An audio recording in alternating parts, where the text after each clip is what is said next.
the three things that I want to leave with you, just these three. I could do 10, I could do a whole life class. But just these three things will carry you if you let them. First and foremost, knowing who you are. Knowing who you are. Being able to answer this question, who am I? And what do I want? Who am I really? My answer is I am God's child. I am that which is born of all that is. I am, as Pierre de Chardin said, a spiritual being having a human experience. Come trailing the breath of the ancestors yet, but trailing the breath of the angels. And understanding that because I am connected to the source of all that is possible for me. That's who I am. And what do I want? I don't want to just be successful in the world. I don't want to just make a mark or have a legacy. The answer to that question for me is I want to fulfill the highest, truest expression of myself as a human being. I want to fulfill the promise that the Creator dreamed when He dreamed the cells that made up me. What do I want? You must have some kind of vision for your life. Even if you don't know the plan, you have to have a direction in which you choose to go. What I've learned is that's a great metaphor for life. You want to be in the driver's seat of your own life, because if you're not, life will drive you. So, knowing who you really are in this space and time that we embody. That's number one. What do you want? Who are you? Number two, you must find a way to serve. Martin Luther King said that not everybody can be famous, but everybody can be great, because greatness is determined by service. Now, we live in a world where everybody wants to be famous and where we admire people for just being famous. We think being known brings us value. The truth is, all of that will fade in time. In 3 years, you won't be able to name the housewives of Atlanta. The real truth is that service and significance, service and the significance that you bring to your service is that which is lasting. So to be able to, whatever your occupation or job or talent or gift is, our honorees today getting doctorate degrees, to apparently opposite fields, HIV and AIDS and the spoken word.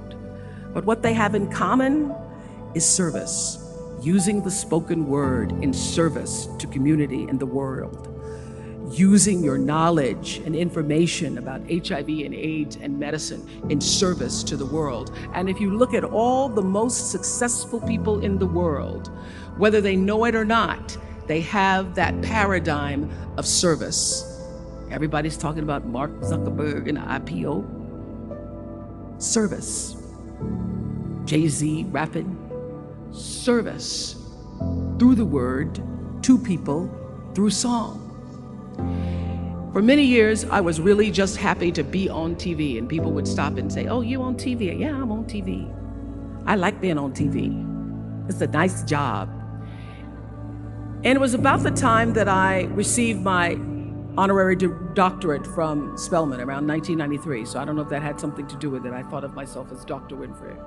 That I went back and I took a long look at what it was I was doing on TV, and made a decision that I was no longer going to just be on TV, but I was going to use TV as a platform, as a force for good, and not be used by TV.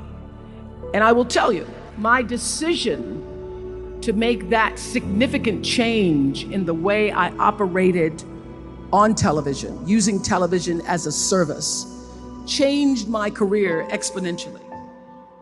Service through medicine, service through art, using whatever it is you produce, your product, as a way of giving back to the world.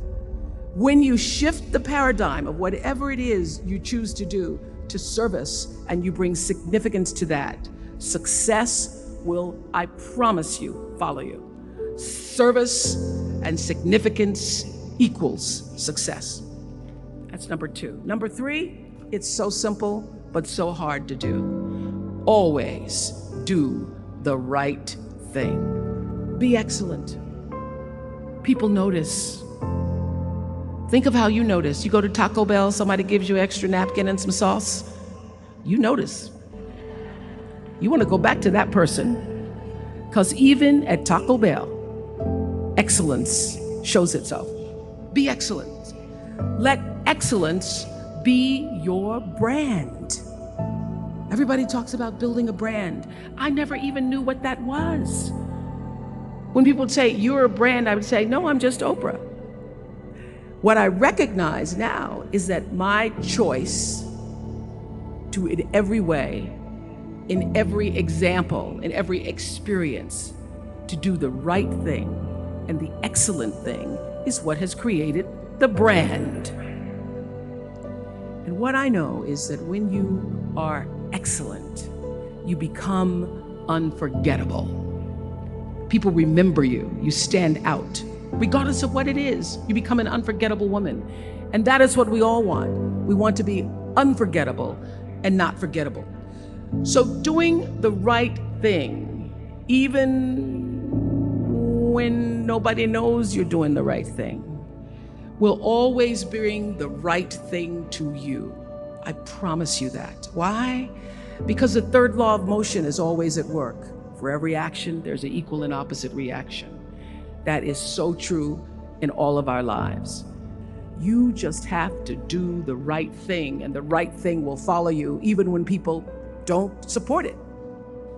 I remember many times on my show. There are many shows y'all never saw. And the reason you didn't see them is because I got the last vote.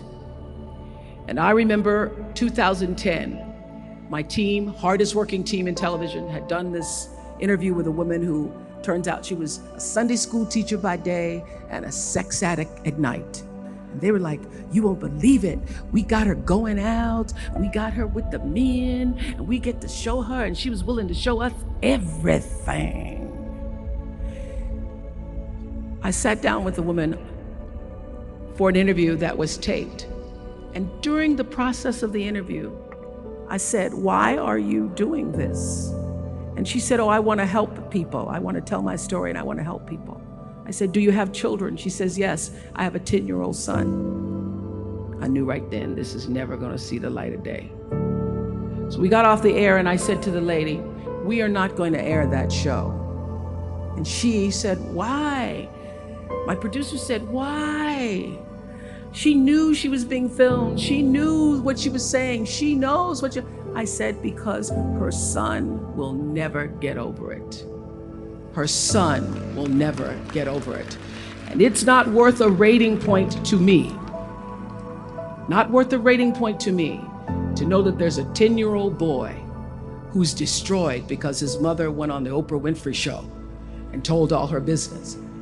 You do the right thing even when other people think it may not be. And oftentimes, when you make a decision to do the right thing, immediately you're faced with doubt. Was that the right thing? Was that the right decision? I don't know, was that the right thing? You always know it's the right thing, when in the end, there is peace. You are rewarded by peace in knowing that you did the right thing. Before we continue, help us by smashing that YouTube like button. Subscribe to this channel so you won't miss any motivational videos that can keep you inspired. Subscribe now with the red subscribe button below. This shows the YouTube algorithm that you value our information, and it helps us spread the message. Sharing is caring.